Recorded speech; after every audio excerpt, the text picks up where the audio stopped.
Welcome to the Realtor Who Wines Podcast. I'm Rashelle Newmyer, your hostess with the mostest, a student of life, a connector, a passionate wine enthusiast, and your local favorite guide. Join me as we explore the vibrant Pacific Northwest, savor the finest wines, and champion the spirit of entrepreneurship. Each episode, I'll sit down with inspiring guests, supporting business ownership, and uncovering the stories that make this community unique. So grab a glass of wine, settle in, and let's embark on a journey of discovery and connection together. Cheers! Hi, everyone. Welcome back to the Realtor Who Wines. I'm Rashelle Newmyer, your Realtor Who Wines. And today I have with me Dorice Horenstein. Cheers to you. Cheers. Thank you for being on. I am so happy. Thank you for inviting me. We're drinking a little bit of rosé today. Just bumped the book. For anyone that's listening, we have Dorice's book on the table, and I just bumped it. But we're drinking Renaissance from Willamette Valley today, here in the Willamette Valley area in Oregon. It's a Pinot Noir rosé, which is delicious. But I want to talk about the bottle of wine you brought. Will you share a little bit about that? Yes, because I knew that we appreciate wine here. This wine is from Argentina.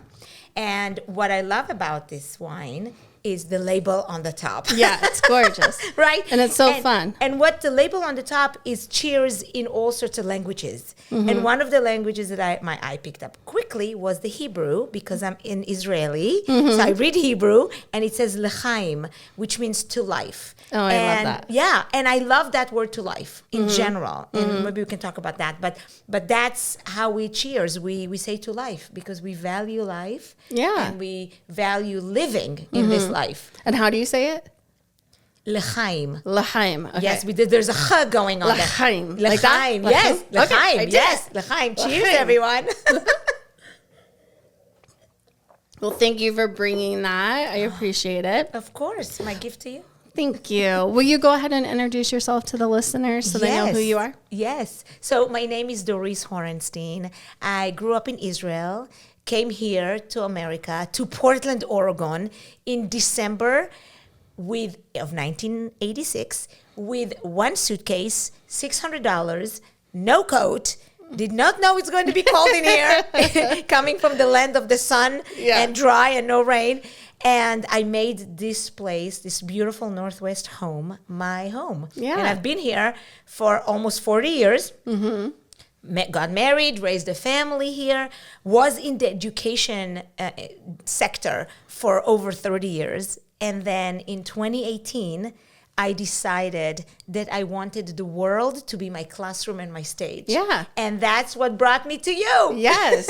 You shine your light everywhere. I try to have other people see the light. Absolutely. And to give them the flashlight so they can see the light for themselves, and then they light it to other people. You know, I'm just preparing right now a talk that I'm giving for the $1 Million Roundtable. I'm flying on Sunday. It's called MDRT. So I'm going there, and I talk about mental fitness, which is my area of expertise. When I left the education world, I said to myself, you know, what do I want to do and talk about? Yeah. And I realized that time and time again, I am more interested in developing leaders, in creating resilience, in showing anybody, any person that they can be the champion in their own life. Yeah. And so get out of their own way. And you know that Yes. so often we get inside our own heads. And so I found mental fitness, and in particularly positive intelligence, to be extremely important in this journey. Because until then, I would tell people that they should be positive and that they should have joy and the benefits of joy. But then when I started to incorporate mental fitness into it, I found out that this is the way they get there. Right. You know, so that's the goal, but how do you get to the goal? And that's what one of my talks is called Train Your Brain, where I actually literally change the neural pathways of someone's brain during the session. Yeah. It's really cool. Have referred to you as a joyologist because if you can hear or see, she radiates joy and positivity. But tell everybody like what your actual title is. Yes, so she has a legitimate title. That's not one I made up. Yeah, but I do love that. Yeah. You know, I should put that in my signature email. Yeah. But what I do right now is I put I'm a resilience speaker, a leadership speaker. But because I come from my tradition being Jewish and knowing Hebrew, I always want to take that piece of me wherever I go. So in the past, when I worked for the education sector, I was working particularly in Jewish education. So my customers were all Jewish. But since 2018, when I left that world and made the world my classroom and my stage, I thought, okay, how do I retain that piece of me and be true to who I am wherever I go? So I came up with oi to joy. And oi is when you have negative feelings and negative emotions, when things don't go well for you. And joy is the opposite. And we know that we all have oi. And needless to say, when you write joy, oi is in there. Right. The O-Y is in there. So life is, we will face oi. The question is, I call it the $1 million mindset, is how do you then flip it and look for the opportunities, even in the oi, even when things are not lit up, even when you don't have the flashlight in your hand and you can be lighting your way to many people. How do you still project and live the oi and the joy? And I also think that it's part of the energy that we all have. We come with particular energies that we sometimes are not aware of. You know, we come with a negative energy. So how do you then change it and create a vortex of positivity? Well, and it's just your perspective too, just changing your perspective. We got delayed on the airplane recently where we sat on the tarmac for 2 hours and they were waiting to take off because of thunderstorms and then also storms we were going to be flying into. So not just like where we were, but where we were going. And so many people on the plane were getting so mad. And I was like, am I the only one that wants to arrive alive? Like, I'm fine. We can sit here all day. If you say it's not safe to fly, a blessing to me. I would rather find out on the ground than be up in the air like, ooh, we shouldn't have taken off yet. So true. From every obstacle, you can look at it as an opportunity for something else and have a gratitude. So, you know, you talked about perspective. So the word for perspective in Hebrew is nekudat mabat, which means a point of view. So think about it, when you sit, wherever you sit, in an auditorium or on a plane, wherever you sit, you may have a different vantage point. But it's like, how do you look at something, at challenges that come in your way, and how do you then normalize them and say to yourself, what do I learn from here? You know, do I look at myself as the victim or do I look at myself as like, this is a good that it happened because it taught me or it teaches me or it prevents me or if it helps me in A, B, C, D. Well, and also just their impact on other people, like people in this airplane example, we're getting so mad at the flight attendants, like they had anything to do with the storm or what was going on. I was just like, none of us, they're not excited to sit here for 2 hours either. Like no one's celebrating this. But again, like this might be a blessing. We could have found out too late and just been stuck in like a tornado storm. That's right. I'm happy not to be stuck in a tornado storm. So I'm just going to eat my pretzels and be chill. And today is only pretzels pretty much. You know, you don't get the full meal like you used to. But I agree with you. Be happy with sometimes the oi that happens. Find the gratitude in those moments. Because what's the alternative? Is the alternative to be kind of like a bag of misery walking by? Or is when it doesn't change what's going on. It will not. The opposite. You know, but here's what I think. I think it has to do with mental fitness and your level of mental fitness. Are you aware of how you allow yourself to feed your own thoughts? And so if you have a negative thoughts, you keep on feeding it with your own personality stuff. Or do you say to yourself, okay, am I happy right now? Is this adding to my happiness or is this detracting from my happiness? Well, and also having accountability. Like I'll even call myself out. Like sometimes like in the car, if I'm getting like road rage, I'll be like, whoa, lady, get it together. Like you'll get there when you get there. Like sometimes you just even have to check yourself, you know? Awareness. Like, yes, you know, I just read an article that 85% of people do not have self-awareness. I believe that. You believe that? Because you know what? I think most people, if you ask people, they'll say, oh, I'm totally self-aware. But 85% of us are not. So are you the one in denial of your own self? You know, honestly, you know what I did? I shared the article with my kids. And I said to my kids, do you think I'm self-aware? I want to know, because every person to themselves will Sure. say, oh yeah, I'm self-aware. Yeah. It's give it to the people around you that are closest to you, that you trust, that you can be vulnerable with, and ask them, Right. am I self-aware? Do I have a blind spot about me that I don't see it? And I think it takes courage to do that, because it shows vulnerability and it tells you you're not perfect. Right. And I will be the first one to raise my hand. I am not perfect. Yeah, me neither. But can we be better? And I think we all can be better. Yeah, absolutely. Well, I would like to assume most people have some sort of self-awareness. I think it's just they don't realize what they don't realize, you know? So like in their mind, they're like, well, I know I'm doing this, but it's like, but did you also know Do you know that the you did impact XYZ? that it has? Right. Do you know, you may be angry or upset about something, but do you understand, are you aware that when you show up, you're, talking about just physics, your quantum physics, your energy is out of your body 6 feet. Do you understand what you bring into every meeting that you show up? And we all have been in those meetings when you come into a meeting and the energy is negative and it literally sucks the air out and you're afraid to talk. You're like, let me be quiet, tiptoe to my corner and sit there. Or do you say to yourself, no. I come with a positive, strong mental fitness. So let's say 0 to 10, I'm coming to a meeting and I'm +7. Okay, I'm not like way cheerful, but I'm +7. Right. Not bad. Right. But then some people at the meeting are, let's say, -5. If they're strong in their -5, they'll take you down if you're not strong enough that day on your +7. Yeah. But if you're coming and you're strong in your +7, what you will cause is that -5 will become maybe 0. You'll bring him up a little. It may not be you, but bring him up a little bit. And I think that's our tasks when we go places, especially leadership. Yeah. You have to set the example of what you want to see. Yeah.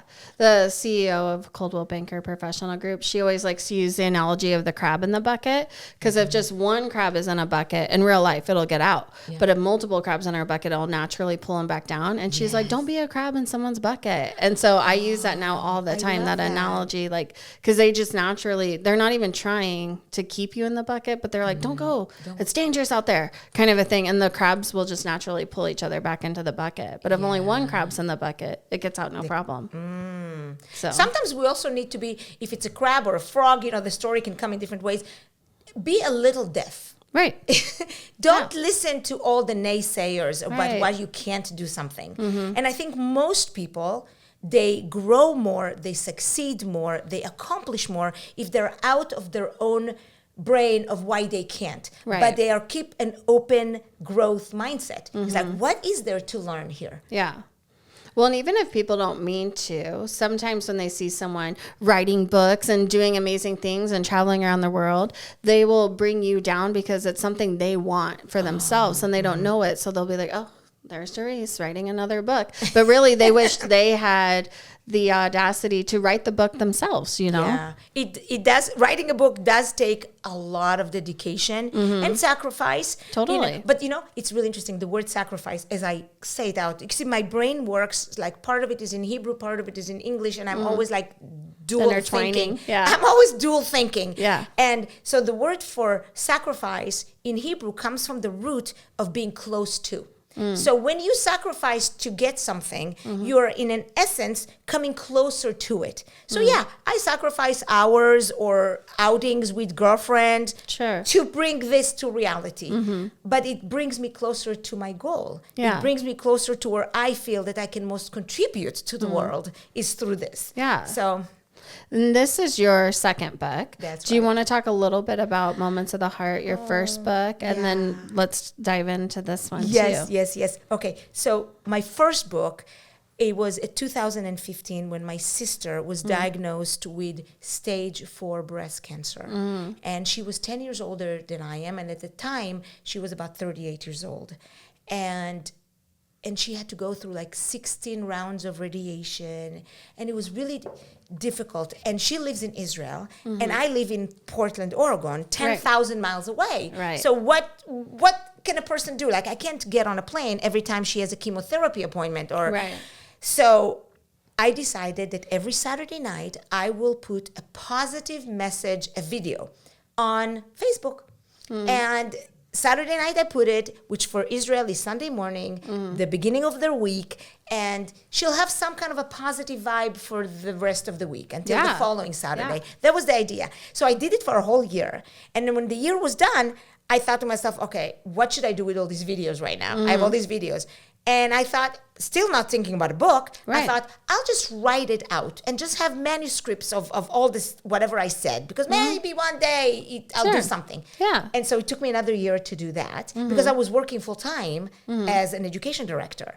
So then another year go by, and I remember one night I was sitting with all these papers and I said, okay, I'm going to make this a book, but what am I going to call it? Like, what is it about? Yeah. And reading all what I said, it came to be, everything was about relationships. Everything was about of some form. And so, and then I called those video, I said Lev moments. Lev meaning heart. It was a moment of my heart opened up to tell my sister all sorts of things to lift her up. Right. Little did I know that it had impact on so many other people who so happened to listen to these videos, which are still there on Facebook all these years ago. Yeah. I'm not taking them down because why would I? So it's still there. And so my husband came one time into my office where all these papers everywhere. And I said to him, honey, how do I split this up? And he said, well, you called your videos Lev moment. The heart has 4 chambers. Divide it to 4. And that's how the book was formed, Moments of the Heart, 4 relationships everybody should have to live wholeheartedly. And I have a talk that is based on those 4 relationships, and that came out literally on the cusp of COVID in March of 2020. Yeah. Yeah. I thought to myself, I'll have time, I'll go and travel around the world. And promote it and all this. But it didn't happen. But still, people know about it wherever I go speaking. At 2019 and now, I take my books with me. I sell my books. I have different groups buy my book in advance. It's really lovely. Yeah. And now I have something else to supplement that, because the Moments of the Heart was positive living from my lens of Jewish education. So, but it's appropriate to any human being who wants to live in a positive vortex. And then I started going into positive intelligence. In 2020, when the world shut down, I said to myself, oh my God, what am I going to do now? Pivoting, reframing. Right. That was the key of success back then. It's like, how do you pivot and do something else that could contribute to your growth? Right. And I decided I'll do the positive intelligence program. And from that, I decided I'm going to continue and become a coach. And then from that, I said, I'm going to be an expert in this because positive intelligence supplemented in a neuroscience way what I talked about in my first book about how to live in a positive life. Right. So this was to live in positive life. Mental fitness was how do I get there? How do I change my brain? How do I look at things differently? And it supplemented it so well.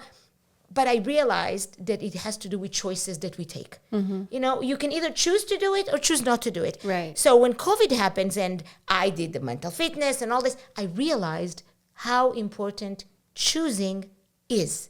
And I saw how we were all, me included at times, got paralyzed with fear about simple things. Should I put a mask on? Should I go to the grocery store? Should I get another,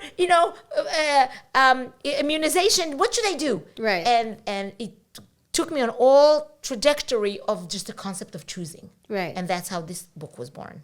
Well, and your first book is currently available on Amazon, right? Yes. But this one is not available yet because it's brand new. It's brand new. It just came. It's available on my website, on DoriceHorenstein.com. It is there, and you can get a personalized copy, which this is for you. Yeah, thank you.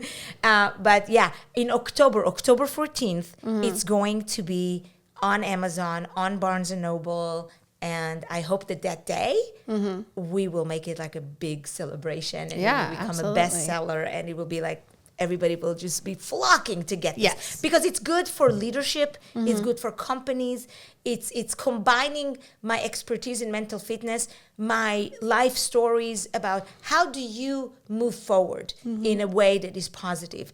And it has a workbook that comes along with it. With a QR code, you download a workbook either digitally or you can print it out and write out everything. It's pretty encompassing, and it uses all my coaching and all my questions that I have people ask me throughout the years in this book. Talk about coaching a little bit. Like, how does someone get in touch with you for coaching, or what kind of coaching do you offer? So I do leadership coaching. I do mental fitness coaching. So if somebody comes to me and they don't know how to move in their leadership level, they're manager, they want to be director. I have some people, here's the truth. Do you want to hear the honest truth? Absolutely. It always boils down to start on the personal level. Yeah. I have not one time had a client that only spoke to me on a professional level. It's always something that happens earlier on in their life, something that happens with their families, a behavioral patterns that they find themselves over and over again dealing with the same thing. Yeah. And through my questions, through the positive intelligence assessment, through value assessment that I bring, through sometimes 360s that I ask people around them what they think, and sometimes I do 360 with them in all their levels of their life. Because when somebody comes to me only for their work, I want to ask them how do they take care of their health, of their finance, of their spiritual life, of their community. Because it's never is in isolation. It's always dripping to other areas of life. And so when we have all of this together, then we can move on to what makes you not only happy, but satisfied, joyful, and productive in your own life. Well, I think that goes back to the self-awareness piece. If you can acknowledge what made you be like a people pleaser or to have imposter syndrome with certain things. Once you can acknowledge it, accept it, you can overcome it and then move forward with like the things that you're talking about. I cannot agree with you more. It's that knowing and owning who you are. And it doesn't matter. I'm not saying that we should say, oh my God, I'm so bad, I'm horrible. No. We, at the same time, love ourselves unconditionally. Yeah. With all of our shortcomings, we're human. If you were, and I do bring it in my talks, but when we do self-assessment, and I say to people, if you don't score high on 1 or 2 or 3 of these particular saboteurs, you mentioned the pleaser, or we have hyperachiever, avoider, restless, controller, and so on. Yeah. If you do not have any saboteurs, that means 2 things. Either you're in denial and you're not aware, or you're on a beach, somewhere in Florida, Miami, or Hawaii having a tequila. I'm like, I don't have a problem, right? Or life is third good. Option. I'm going to bring a third option. Or you're truly an angel. Like so happened to roam through this earth, landed right here in my space. And just happened to take this test. Exactly. And we know that's not happening. Most of us score on, above 5, above 6 on some saboteurs. And then are these saboteurs really reflecting on you? Yeah. And what is the cost that you're paying for not being aware or letting it continue? How is it affecting your well-being? Your sense of happiness, or your relationship with other people, or your productivity. It always happens in one of those 3 areas. Always. Until I took a test, and this was probably 10 years ago, I didn't even realize I was a people pleaser. And then I was reading the description of it, and I was like, well, yeah, I do that. Yeah, I do that. And then I was like, I'm a people pleaser? I just thought I was providing great service and like being thoughtful and accommodating. But really it was people pleasing. But here's the thing. What's the difference between all of the things? I take care of people. I do. What is the difference? The difference is that your strengths are used and abused to the extreme. It's good to be taking care of people and loving people and wanting to do something nice for other people. It's a good thing. The problem, quote unquote, starts when you have taken that strength of yours so far that you now are feeling negative emotions about doing that. Oh, so for you sure. feel the resentment and you feel like, why is nobody doing it for me? Like, why am I always be the one doing that? Right? That's when I get the client, they're saying, you know, we're tired, we're resentful, we shove things under the carpet, and now the carpet has risen. Yeah. And we cannot step on that. It's a very lumpy carpet. It's a very lumpy carpet, yes, and we don't want that anymore. Yeah. Well, and that was like, for me, I realized then, like, oh, I can say no to stuff. Like, I was always saying yes to everything. Like, oh, you need a volunteer. Yes. Oh, you need this. Yes. Oh, yes. And like, my schedule is still jam-packed, but now it's like on my terms, not everybody else's. So how do you lift and shift yourself from being that pleaser that has this negative emotions to saying yes to the things that you want to? Yeah. Well, I think for me now is choosing things with purpose and not saying yes to everything and knowing it's okay to not say yes. Because also showing up 100%, like, oh, I could volunteer at that, but then I'm going to be tired and I won't be a great volunteer. So instead of doing 3 things, I'm going to choose 2. Yeah. And that way I'm a great volunteer at 2 things versus a half-assed tired volunteer at 3. And ask yourself, I think you're absolutely right. And ask yourself, why am I doing this? Yeah. Right? Just as simple as that. And here's what I learned, a tip that helped me so much is ask myself, why am I doing this 5 times? So whatever answer I get, I said, and why is that? You know, it's like because the first why will give you the surface answer. Sure. Right? And then you go deep down and why that? And then you answer, and then why that? And until you come to the nugget of why are you doing this? And then you can discern, am I doing this for the right reason for me? Or should that be on hold? It's not that it's not important, but maybe somebody else can do that. And I think you're absolutely right. Yeah. I'm now officially the first day at this recording, the incoming president for National Speaker Association. Oh, you are? Yes. Congratulations. I didn't know that. Thank you.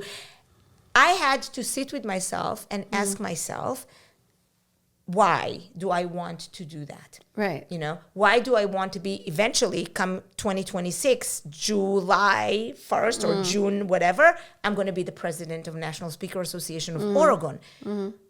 Why? Why do I want to do this and why now? Right? Because I could do it before. Why now? Yeah. And so the way I thought about things, I think it's very healthy that you're not jumping and reacting into something and grabbing something. Yeah, I'll do that. Yeah. But you reflect in a meaningful way. You do your breathing, what I call PQ.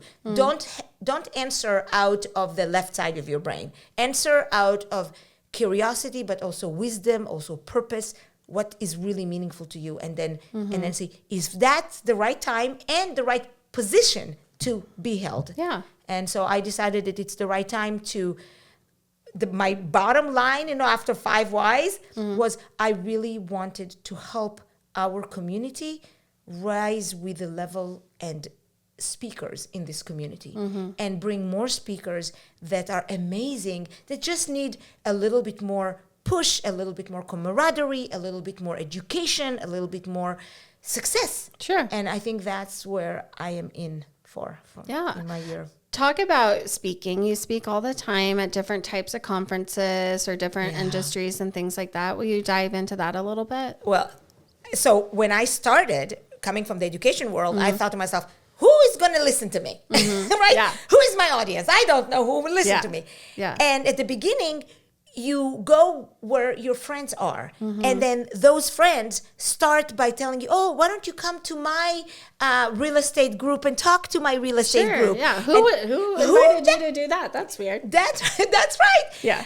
It was other people, but then you asked me to come to speak for you met me when in Women to Women networking. Yes. And it's a beautiful group of women. And you listened to me giving a 12-minute talk. Yeah. And from that 12-minute talk, you said, why don't you come and do a whole hour for me on that topic? Yeah.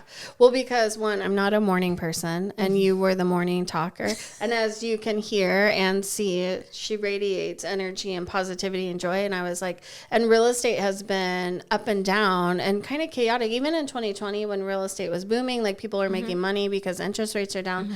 it was still chaotic. It was still Yes. draining. It was still like, I wrote offers for some couples like 18 times because there was just bidding wars nonstop. So like there was business, but it was chaotic. And when I met you, you were just talking about overcoming negativity, seeing the positive light. And I thought, you know, I really think the Women's Council of Realtor girls could benefit from this.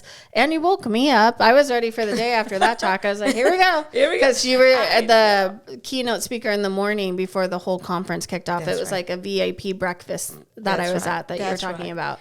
And I just thought, I need to have her around more. And I wanted to like share you with others too. I love that. But you see, that put me on a different trajectory of real estate because that brought me into crew real estate, commercial real estate, and then it brought me into WFG and so on. And when you've spoken for WCR in Florida, that's right. like you've traveled all over. Yes, and leadership in Florida. Yes, it was just amazing way of advancing myself. And because I love real estate in general, I create this in January of 2026. Yeah, we're doing a Choose to Cruise based on this book. Really, that was the impetus that started the idea of having a cruise that deals with self-development and how do we make choices and how do we advance women and people in real estate. So if you are in this area and want to hear more about it, it's on my website, DoriceHorenstein.com. You can also reach out to me about it too. Yes, because you're been so helpful and you're just like a beacon of light. I'll be there. A beacon of light. Yes, you're going to be there. I'm trying to figure out how we do a podcast episode from the cruise ship. I think that'd be cool. That would be cool. Yeah. I love that. I love that. Cooking good ideas. I love that. I love that. So, so that put me, so my crowd, real estate is my crowd, SHRM and all sorts of HR. I start working with energy like BPA. I was working for them. Doing workshops because I could do 1 hour of motivational or train your brain or how to achieve your goals or how to be a champion in your own life or resilient.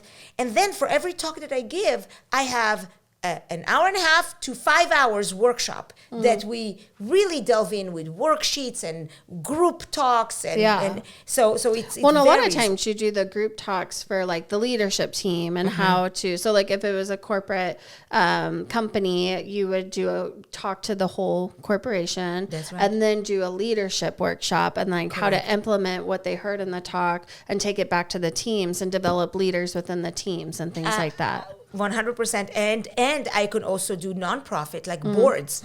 Like if you are on a board of an association, then I do team building with the board and have them take their vision and their values and how do they communicate with one another to the rest of the organization. Yeah, well, and some of the stuff you do too is like, again, the self-awareness stuff, like knowing what your saboteurs are and like, how do you then realize that when you're working with somebody like, am I people pleasing or am I taking direction? And, things like that. Yeah, it's the 3 levels. It's the own you. Yeah. And then as a leader, know them, whoever them is, your team. And the third part, which is as important as the first 2, is ignite and inspire them. Because a leader's job is not to do the work for everybody, is to ignite and inspire them so that they rise up. Because what do we want as leaders? And I've been a leader for 30 years in education, is to create more leaders. Yeah. And you can't create more leaders if you tell them what to do every step of the way. Yeah. But when you let go and you allow them to come into being the amazing champions that they can be in their own life. Yeah. I learned that early. I was a corporate kid before I became a real estate kid. And a mentor of mine, when I was in corporate America, he said that to me one time. He's like, you're awesome. Like, you do amazing work. Imagine if you could create 5 of you, how much work would get done. And that just like changed my perspective because I was having a hard time letting go of control. Like, I'll just do it. I'll just do it. I'll just do it. I'll just do it. Because I wanted to make sure it got done right, got done fast, got done, to the requirements or expectations of upper management. And when he said that to me, I was like, oh yeah, dang, we would do way more work. And I was like in my early 20s when he said that, but it just like opened my mind to so much more. And I've always thought that now going forward, like how much more could be accomplished if we taught others to do what we're doing. I want to cheer you. Thank you. Because you are the ultimate, self-aware and then having a growth mindset of how I can be better, and how me being better creates a better environment. And that's, I think, is the beautiful thing. So cheers, l'chaim, to you on that. Thank you. Yes. Now, you mentioned a few industries that you do speaking gigs and stuff, but you're open to talking to I mean, everything we've talked about today can apply to anyone in business. Oh, yeah. Not in business. A lot of it's about personal development, not just professional. Yes. I just invited to they already booked me for 2026. It's orthodontist convention. Yeah, see? I mean, I must have a great smile, yeah, right? Yeah. So we'll have her. Yeah. No, absolutely. Because all of the things we're talking about can apply to like your business life, your professional life, your personal life, your home life, your family life. Yes. You've even done coaching with like couples before and things like that, and workshops to just help like identify trouble spots. Are you still doing that? I don't have as much time to do that, but I had a family of 4, 2 kids, one is college, one is post-college, mom and dad, and all of them are in 8-week coaching sessions with me, understanding how they now going to go through life being for adults. Yeah. You know, it's not no more kids. It's adults. It was a pleasure. Yeah. It was fun. It was fun. Yeah. But I'm open to any coaching, but most important, my passion, right? Choosing. My passion is to deliver just thought-provoking keynotes and inspirational keynotes to anybody that wants to bring a caliber like me to their audiences. Absolutely. Yeah, that's my first love and my first passion. And I think that's why God back in the day said to me, Dorice, leave the education world and make this your classroom and your stage. And I think we all have to always connect with our bigger purpose. And for me, it's serving people and helping them lift the always in their life and lean into the joy and the possibility and understand that they are champions in their own life. Yeah. And walk through the world feeling like a champion. Imagine if everybody felt that they were walking like a champion, but they realized at the same time that everybody else is a champion. Right. What does it do to society? Right. I think it would lift us all up with so much more appreciation to what other people have to bring. The world will be so much better. The world will be filled with flashlights. Oh my gosh.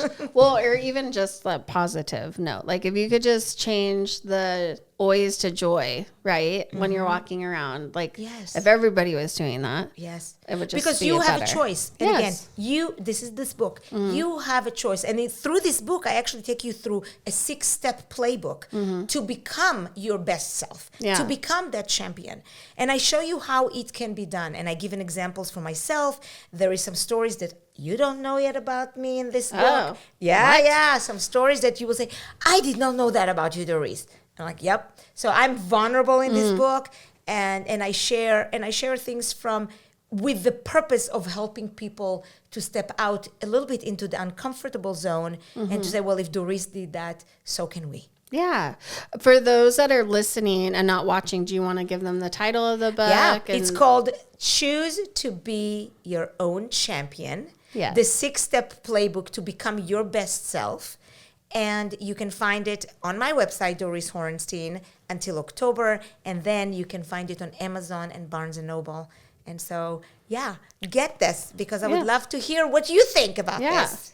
And if someone wanted to know where you're speaking, is that also on your website? Where I'm speaking, no, because I don't put my calendar on my website. It's just too cluttery. Sure. But you can definitely follow me on LinkedIn. That will tell you where I'm going all the time. Doing. Yes. And if someone wanted to book you for speaking on my website, there's a button that says Book Dorice. Send me an email, fill out the form. I'll call you within 24 hours. Perfect. Yeah. Thank you so much for bringing this bottle. I love that it says cheers in all the different languages. I know myself and I know I'm not going to open it because I love it so much. It's going to like sit on my desk. Well, I have to buy you another one. Did you open and drink? Oh my gosh. And I will make that happen. I just love it. And I appreciate you so much. Thank you. Cheers to life. Yes. Cheers to life. And for everyone listening, take Take the oi out of the joy, or how would you say it? I would say live the joy even when there is an oi in it. Yes, do that. Here you go. Thank Cheers. you. Hopefully you'll be back next week. Cheers.